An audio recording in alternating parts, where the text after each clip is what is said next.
این زمین‌های پر از تربوز در ناحیه فرخور است.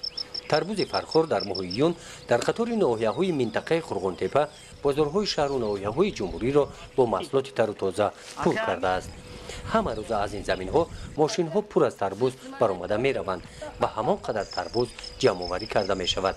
در جماعت دهات غلبه انا همین طور کشاورزان آب زمین را عاقلانه و ثمرناک استفاده نموده از حاصل زمین درآمد خوب به دست آورده ایستادند.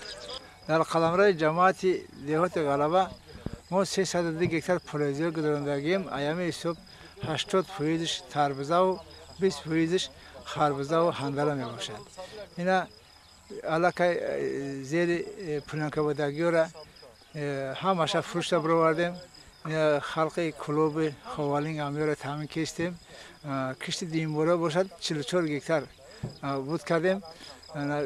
بس 80 هکتار نسکونه کشت دیمبورا با زمین هایی که ای گندم و ای چی جا خورش دگی کشت دیمبورا 36 هکتار دیگه گذرانده میشوند. مساحت 6 هکتار این زمین ها به خوجگی دهقانی به نام سلیمان تعلق دارند.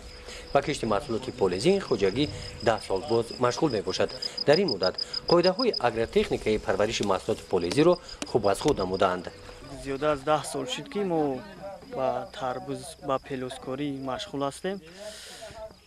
از ماه مارت 5 کیلومتر سر کردیم.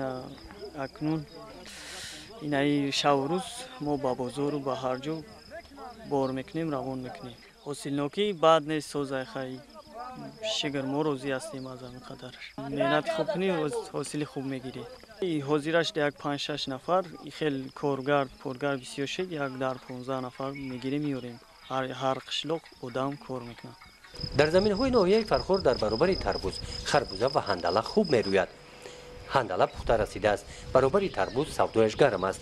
خربوزه باشد در حال نشونمو قرار دارد. اولهای ماه ایول پخته میرسد. 3 سال میشه که 1 هکتار زمین خربوزه میکاریم. همین 1 هکتار زمین زیاده ای 6-7 هزار خربوزه با سودا میبروریم. خیلی شکر خدا که این روشیده دهقانیمون خرساندیم. انشالله که تیاری بعید خربوزه را میبروریم. کشاورزان زمین‌های زرخیز موضع سرخوب چنین میگویند که اگر تامینات آب پوليزی در این زمین‌ها حل گردد، تمام شهر و ناحیه‌های جمهوری را آنها با محصولات پوليزی تامین نموده حتی امکان دارند که به صادرات این محصولات مشغول شوند. گزارش خواجه نظریف خدای نظر ظهورов از ناحیه فرخور برای برنامه اطلاعاتی نوید.